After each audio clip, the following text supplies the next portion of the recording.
भाव के भूखे है भोलेनाथ। भगवान शिव आदि देव है, देवों के देव है, महादेव है। सभी देवताओं में वे सर्वोच्च है, महानतम है, दुखों को हरने वाले है। वे कल्याणकारी है तो संहार करता भी है। प्रतिवर्ष महाशिवरात्रि का पर्व फाल्गुन मास की कृष्ण पक्ष की चतुर्दशी को मनाया जाता है, जो शिवोत्तम का जन्म दिवस है। यह शिव से मिलन की रात्रि का शुभ अवसर है। इसी दिन निषिद्ध अर्धरात्रि में शिवलिंग का प्रादुर्भाव हुआ था, इसलिए यह पुनीत पर्व संपूर्ण देश एवं दुनिया में उल्लास और उमंग के साथ मनाया जाता है। यह पर्व सांस्कृतिक एवं धार्मिक चेतना की ज्योति किरण है। इससे हमारी चेतना जागृत होती है। जीवन एवं जगत में प्रसन्नता, गति, संगति, सौहार्द, ऊर्जा, आत्मशुद्धि एवं नव प्रेरणा का प्रकाश परिव्याप्त होता है। यह पर्व जीवन के क्षेत्र एवं मंगलकारी व्रतों, संकल्पों तथा विचारों को अपनाने की प्रेरणा देता है। भगवान शिव भोले भंडारी है और जग का कल्याण करने वाले हैं। सृष्टि के कल्याण हेतु जीर्ण शीर्ण वस्तुओं का विनाश आवश्यक है। इस विनाश में ही निर्माण के बीज छुपे हुए हैं।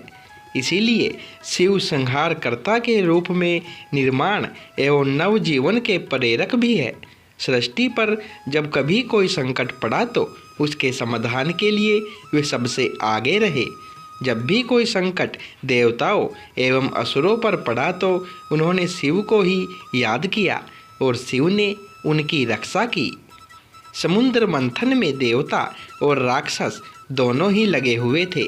सभी अमृत चाहते थे, अमृत मिला भी, लेकिन उससे पहले हलाहल विष निकला, जिसकी गर्मी, ताप एवं संकट ने सभी को व्याकुल कर दिया एवं संकट में डाल दिया। विष ऐसा कि पूरी सृष्टि का नाश कर दे। प्रसन्न था, कौन ग्रहण करे इस विष को। भोलेनाथ को याद किया गया।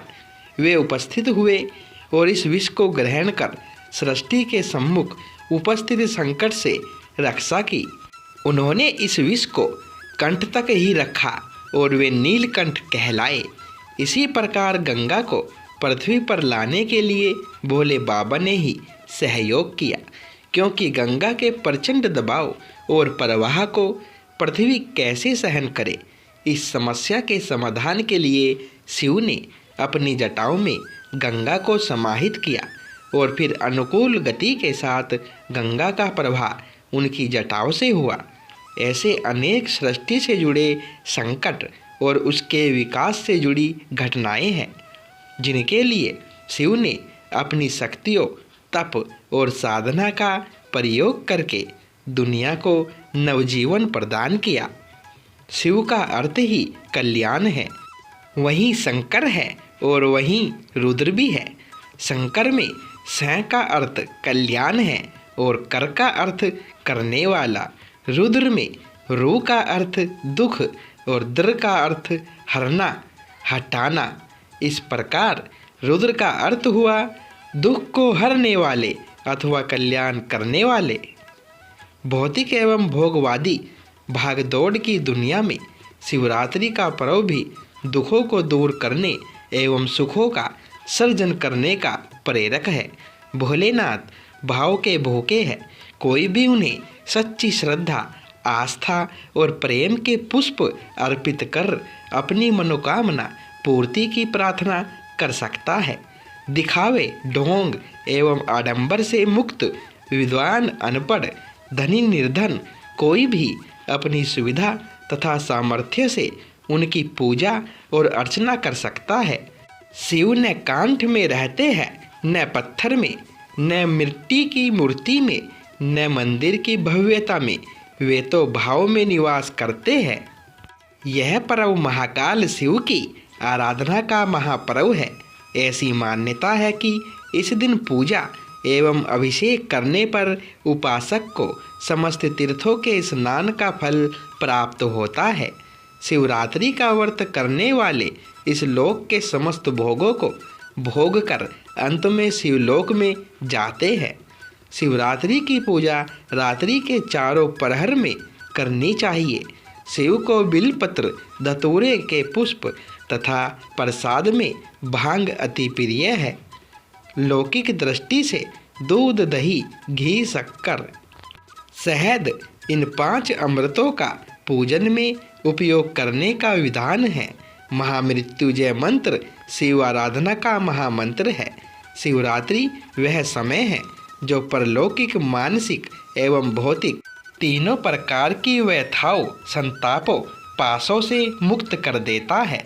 शिव की रात शरीर, मन और वाणी को विश्राम प्रदान करती है।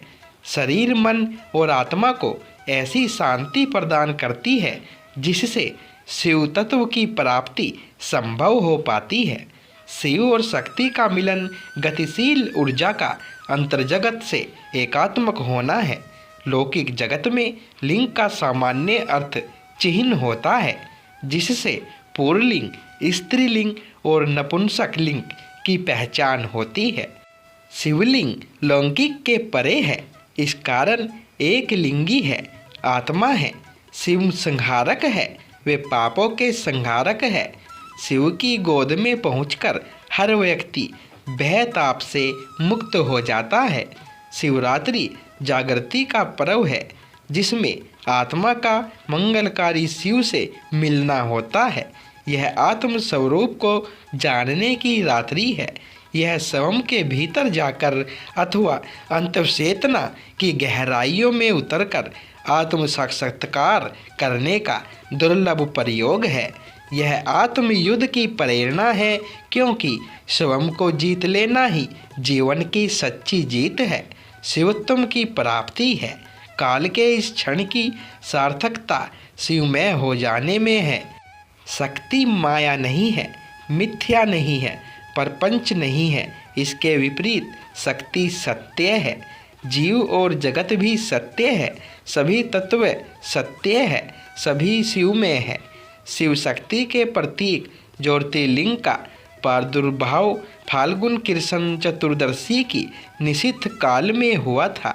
शिव पुराण के अनुसार सृष्टि के आरंभ में ब्रह्मा ने इसी दिन रुद्र रूपी शिव को उत्पन्न किया था। शिव एवं हिमालय पुत्री पार्वती का विवाह भी इसी दिन हुआ था। अतः यह शिव एवं शक्ति के पूर्ण समरस होने की रात्रि भी है। वे सृष्टि के सर्जक है। वे मनुष्य जीवन के ही नहीं, सृष्टि के निर्माता, पालनहार एवं पोषक है। उन्होंने मनुष्य जाति को नया जीवन दर्शन दिया, जीने की शैली सिखलाई।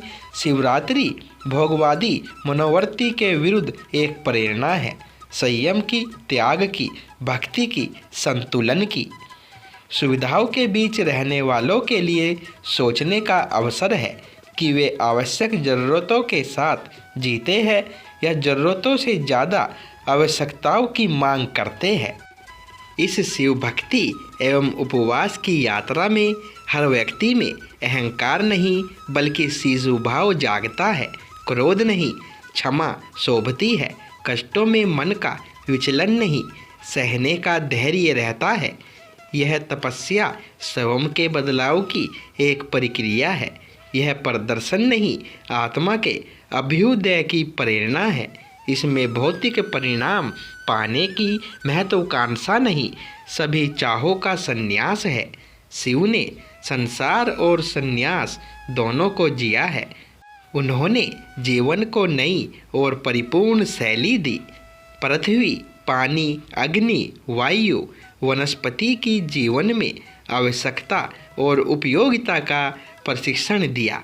कला, साहित्य, शिल्प, मनोविज्ञान, विज्ञान, पराविज्ञान और शिक्षा के साथ साधना के मानक निश्चित किए। सबको काम, अर्थ, धर्म, मोक्ष की पुरुषार्थ चतुष्टय की सार्थकता सिखलाई। वे भारतीय जीवन दर्शन के पुरोधा है। आज उनका संपूर्ण व्यक्तित्व एवं कर्तृत्व सृष्टि के इतिहास का एक अमिट आलेख बन चुका है। उनका संपूर्ण जीवन प्रेरणा स्रोत है। लेकिन हम इतने भोले हैं कि अपने शंकर को नहीं समझ पाए। उनको समझना, जानना एवं आत्मसात करना हमारे लिए स्वाभिमान और आत्मविश्वास को बढ़ाने वाला अनुभव सिद्ध हो सकता है। मानवीय जीवन के सभी आयाम शिव से ही पूर्णत्व हो पाते हैं। आज चारों ओर अनैतिकता, आतंक, अराजकता और अनुशासनहीनता का बोलबाला है। व्यक्ति, समाज एवं राष्ट्र हर कहीं दरारें ही दरारें हैं, हर कहीं टूटन एवं बिखराव है। मानवीय दृष्टि एवं जीवन मूल्य खोजने पर भी नहीं मिल रहे हैं। मनुष्य आकृति से मनुष्य रह गया है, उसकी प्रकृति तो राक्षसी हो चली है। मानवता सख्त विकसित होकर करहा रही है। इन सब का कारण है कि हमने आत्म पक्ष को भुला दिया है। इन विकट स्थितियों में महादेव ही हमें बचा सकते हैं, क्योंकि शिव ने जगत की रक्षा हेतु बार बार और अनेक बार उपक्रम किए। वस्तुतः अपने विरोधियों एवं शत्रुओं को मित्रवत बना लेना ही सच्ची शिव भक्ति है। जिन्हें समाज तिरस्कृत करता है उन्हें शिव गले लगाते हैं, तभी तो अछूत सर्प उनके गले का हार है। अधम रूपी भूत पिशाच शिव के साथी एवं गण हैं। समाज जिनकी उपेक्षा करता है, शंकर उन्हें आमंत्रित करते हैं। शिव की बारात में आए नंग धड़ंग अंग भंग भूत पिशाच इसी तथ्य को दृढ़ करते हैं। इस लिहाज से शिव सच्चे पतित पावन हैं। उनके इसी स्वभाव के कारण देवताओं के अलावा दानव भी शिव का आदर करते हैं। सचमुच धन्य है उनकी तितिक्षा, कष्ट सहिष्णुता, दृढ़ संकल्प शक्ति, धैर्यशीलता, आत्मनिष्ठा और अखंड साधनाशीलता। हर हर महादेव। दोस्तों, वीडियो पसंद आई हो तो वीडियो को लाइक करें, शेयर करें और चैनल को सब्सक्राइब करें। धन्यवाद दोस्तों।